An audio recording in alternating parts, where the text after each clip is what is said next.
जी हाँ दोस्तों, स्वागत है आपका इस विजी चैनल में। तो दोस्तों आज की इस वीडियो में बात करेंगे यूजी पीजी एनरोलमेंट फॉर्म के बारे में। जी हाँ दोस्तों, अगर आपने BA BCom BSc MA MCom MSc में एडमिशन लिया है 2021 सेशन में, यानी कि अभी अभी आपने एडमिशन लिया है किसी भी कॉलेज में, तो दोस्तों मैं आपको यहाँ पर नामांकन फॉर्म के संबंध में यहाँ पर इंफॉर्मेशन दे देना चाहता हूँ।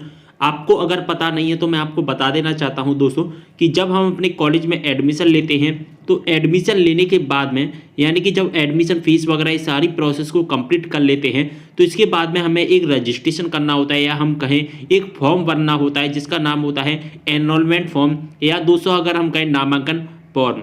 तो दोस्तों ये जो नामांकन फॉर्म होता है जो कि एनरोलमेंट फॉर्म होता है, अब दोस्तों इसको कैसे अप्लाई करना है या हम इसे कब अप्लाई कर सकते हैं और इसे अप्लाई ना करने पर क्या होगा, और दोस्तों इसे अप्लाई करना क्यों जरूरी होता है, सारी प्रोसेस मैं आपको बता देता हूं। देखिए, जब हम किसी कॉलेज में एडमिशन लेते हैं तो हमें एक नामांकन फॉर्म अप्लाई करना होता है, ये मैं आपको बता चुका। अगर हम नामांकन फॉर्म अप्लाई नहीं करेंगे तो क्या होगा दोस्तों, तो क्या होता है ना, जो एग्ज़ाम होते हैं हम उन एग्ज़ाम्स में जो कि बैठ नहीं पाएंगे या हम एग्ज़ाम्स नहीं दे पाएंगे, सीधी सी भाषा में कहें।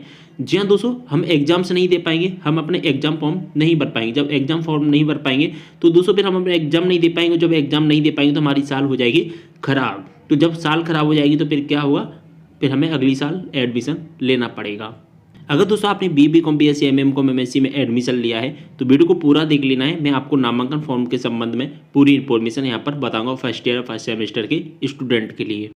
तो दोस्तों जो नामांकन फॉर्म भरे जाएंगे आपके, वो मैं आपको बता देता हूं। देखिए दोस्तों, आपने किसी भी कॉलेज या किसी भी यूनिवर्सिटी में एडमिशन लिया हो, ठीक है, आपने किसी भी कॉलेज या किसी भी यूनिवर्सिटी में एडमिशन लिया हो, चाहे मध्य प्रदेश के स्टूडेंट हो चाहे आप किसी भी स्टेट के स्टूडेंट हो, मैं यहाँ पर आपको बता दूं इस बार यूजीसी की तरफ से, जो कि यूजीसी की तरफ से यहाँ पर एक गाइडलाइन को चेंज कर दिया गया है। उसमें क्या गाइडलाइन चेंज किया गया है, एनरोलमेंट रजिस्ट्रेशन के बारे में क्या चेंज किया गया है वो मैं आपको बता देता हूँ। खासकर मध्य प्रदेश के जो भी स्टूडेंट हैं, एमपी के जो भी स्टूडेंट हैं जिन्होंने एडमिशन लिया है किसी भी यूनिवर्सिटी में, जी हाँ दोस्तों मैं किसी का नाम नहीं ले रहा हूँ क्योंकि जो रूल्स होते हैं वो सभी यूनिवर्सिटीज पर फॉलो होते हैं, यानी कि सभी यूनिवर्सिटी को ये जो रूल्स होते हैं वो अपनी अपनी यूनिवर्सिटी में लागू करने होते हैं, जो कि यूजीसी की तरफ से है। अब दोस्तों ये लागू क्या हुआ है, कौन सा रूल्स है वो मैं आपको बता देता हूँ। देखिए, एनरोलमेंट रजिस्ट्रेशन करने के यहाँ पर कुछ रूल्स हैं, इस बार कोरोना वायरस की वजह से यहाँ पर चेंज कर दी गए,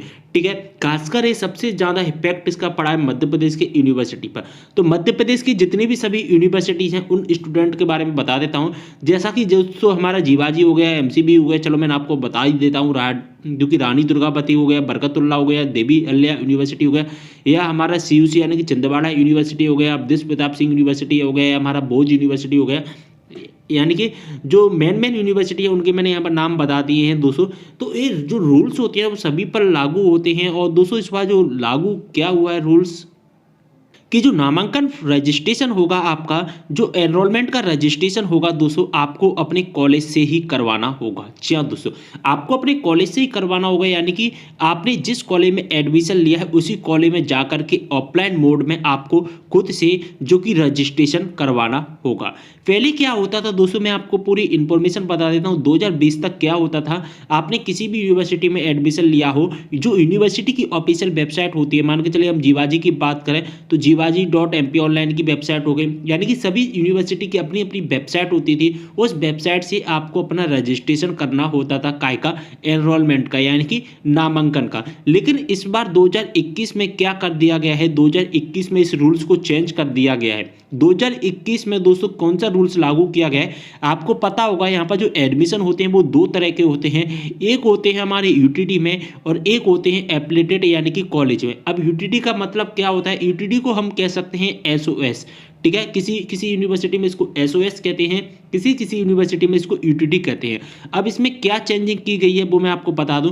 अगर आपने लिया है एडमिशन यूटीडी में या एसओएस, यानी कि आपने लिया है एडमिशन यूनिवर्सिटी में ही आपने एडमिशन लिया है, तो फिर दोस्तों आपको 2020 के रूल्स के अकॉर्डिंग ही यहाँ पर जो कि अपना रजिस्ट्रेशन करना होगा नामांकन का। 2020 में जिस तरह से जो रजिस्ट्रेशन होते थे, जैसे कि यूनिवर्सिटी की ऑफिशियल वेबसाइट्स पर ही जाकर के अपना नामांकन का रजिस्ट्रेशन यानी कि एनरोलमेंट का रजिस्ट्रेशन, एनरोलमेंट फॉर्म भरना होगा। अगर आपने लिया है एडमिशन यूटीडी या एसओएस में 2021 के जो रूल्स रेगुलेशन बता रहा हूँ मैं आपको। तो यूटीडी अगर एसओएस में लिया है तो फिर आपको जो रजिस्ट्रेशन करना होगा वो अपनी यूनिवर्सिटी की वेबसाइट से ही करना होगा। लेकिन अगर आपने यूनिवर्सिटी से संबंधित किसी भी कॉलेज में अगर आपने लिया है एडमिशन, तो फिर दोस्तों जो आपको रजिस्ट्रेशन करना होगा, जिस कॉलेज में एडमिशन लिया है उसी कॉलेज में आपको जरा ध्यान से सुनना वर्ड को, शब्द को, आपको खुद जाकर के अपने कॉलेज में रजिस्ट्रेशन करवाना है नामांकन का। और जो भी फीस होगी वो आपको खुद ऑफलाइन मोड में, जो कि अपने अपने कॉलेज में ही देनी होगी। इसका स्क्रीनशॉट ले लीजिए, भले ही दोस्तों आपको पता चल जाएगा। 2021 में इस रूल्स को लागू कर दिया गया है, जो कि नामांकन रजिस्ट्रेशन करने के लिए। अगर आप दोस्तों रजिस्ट्रेशन करना चाहते हैं, आप सोच रहे हैं, काफ़ी स्टूडेंट तो उनको यही नहीं पता है कि रजिस्ट्रेशन कैसे होगा। काफ़ी स्टूडेंट सोच रहे हैं कि 2020 में जिस तरह से रजिस्ट्रेशन होता था उसी प्रकार से होगा, लेकिन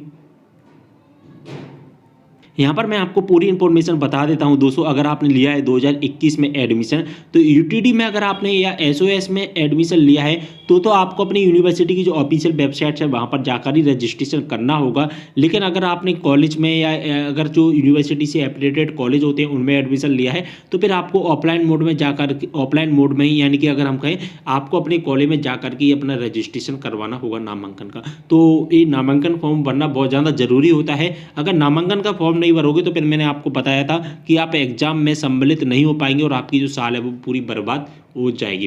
तो नामांकन फॉर्म जल्दी से भरिए। अगर आपने यूटीडी एसओएस में लिया है तो यूनिवर्सिटी जो ऑफिशियल वेबसाइट पर भर सकते हैं। मैंने काफ़ी यूनिवर्सिटी के यहाँ पर जो कि वीडियो बना रखे हैं, अगर आप यूट्यूब पर सर्च करोगे अपनी यूनिवर्सिटी का नाम डालकर, मान के चलिए जीवाजी यूनिवर्सिटी एनरोलमेंट फॉर्म कैसे भरें, तो आपको इस चैनल की वीडियोज मिल जाएंगी। ठीक है, अगर आपने कॉलेज में एडमिशन लिया है तो फिर आपको चिंता करने की कोई ज़रूरत ही नहीं है। डायरेक्ट अपने कॉलेज में जाइए और अपना रजिस्ट्रेशन कर लीजिए। सभी यूनिवर्सिटी में इसकी अलग अलग लास्ट डेट रखी गई है, लेकिन मैं आपको बता देना चाहता हूँ पूरे दिसंबर के मंथ तक आप रजिस्ट्रेशन कर पाएंगे। पूरे दिसंबर के मंथ तक आप जो कि रजिस्ट्रेशन कर पाएंगे। और मैं यहाँ पर आपको ये भी बता देता हूँ कि किसी किसी यूनिवर्सिटी में इसको जो कि दिसंबर के बाद में धीरे धीरे इसकी लास्ट डेट को एक्सटेंड किया जाएगा। पहले 10 किया जाएगा, फिर 15 किया जाएगा, फिर 20 किया जाएगा, 30 किया जाएगा। इस तरह से आपको जो कि लगभग जनवरी के मंथ तक आपको रजिस्ट्रेशन करने का मौका दिया जाएगा। लेकिन आप लास्ट डेट का वेट ना करें, अब लास्ट डेट से पहले ही अपने कॉलेज में जाकर के जो कि रजिस्ट्रेशन कर लीजिए, जिससे आपको कोई भी परेशानी नहीं होगी। तो दोस्तों यहाँ पर आपको पूरी इन्फॉर्मेशन मिल गई होगी कि यूजी और पीजी के जो एनरोलमेंट फॉर्म होते हैं, जो नामांकन रजिस्ट्रेशन हो रहे हैं दोस्तों, जो फर्स्ट ईयर के जिन्होंने न्यू एडमिशन लिया है 2021 सेशन में, तो उनके यहाँ पर स्टार्ट हो चुके हैं। और किस तरह से आपको अप्लाई करना है नामांकन फॉर्म, वो मैं आपको बता दिया है। अगर आपने दोस्तों यहाँ पर अगर हम बात करें डॉक्यूमेंट की, यहाँ जी हाँ दोस्तों इस टॉपिक पर ज़्यादा कमेंट आते हैं कि डॉक्यूमेंट कौन कौन से लगेंगे। तो देखिए दोस्तों, अगर आप ऑनलाइन फॉर्म भरोगे तो वहाँ पर तो कोई भी डॉक्यूमेंट नहीं लगेंगे। अगर आप कॉलेज में अगर जाते हैं, जो भी एफिलिएटेड स्टूडेंट हैं, तो उनको अपने कॉलेज से ही इंफॉर्मेशन मिल जाएगी। वैसे वहाँ पर कोई भी कॉलेज से भी कोई भी फॉर्म आपसे नहीं मांगा जाएगा, यानी कि कॉलेज से भी कोई से भी डॉक्यूमेंट आपसे नहीं लगेंगे। आपको तो डायरेक्टली जाना है। ऑनलाइन में तो आपका रजिस्ट्रेशन नंबर, जो आपने एडमिशन लिया था उस टाइम पर जो रजिस्ट्रेशन नंबर मिला था, उस रजिस्ट्रेशन नंबर से हो जाएगा, डेट ऑफ बर्थ से हो जाएगा,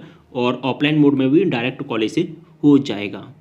तो उम्मीद कर रहा हूँ पूरी इन्फॉर्मेशन अच्छे से समझ में आ गई होगी। अगर आपको कोई भी डाउट होता है आप कमेंट करें। इंस्टाग्राम पर फॉलो नहीं किया, फॉलो कर लेना है। जो भी आपके डाउट है इंस्टाग्राम पर डीएम के द्वारा पूछ सकते हैं। लिंक आपको डिस्क्रिप्शन बॉक्स में मिल जाएगा इंस्टाग्राम को, तो जल्दी से जल्दी फॉलो कर लीजिए। कोई भी डाउट होता है इंस्टाग्राम पर, अगर आप मुझसे पर्सनली भी जुड़ना चाहते हैं तो इंस्टाग्राम पर पर्सनली जो कि फॉलो कर लीजिए। लिंक आपको डिस्क्रिप्शन बॉक्स में मिल जाएगा। चलिए वीडियो को यहीं पर करते समय मिलते नेक्स्ट वीडियो के साथ, तक के लिए बाय।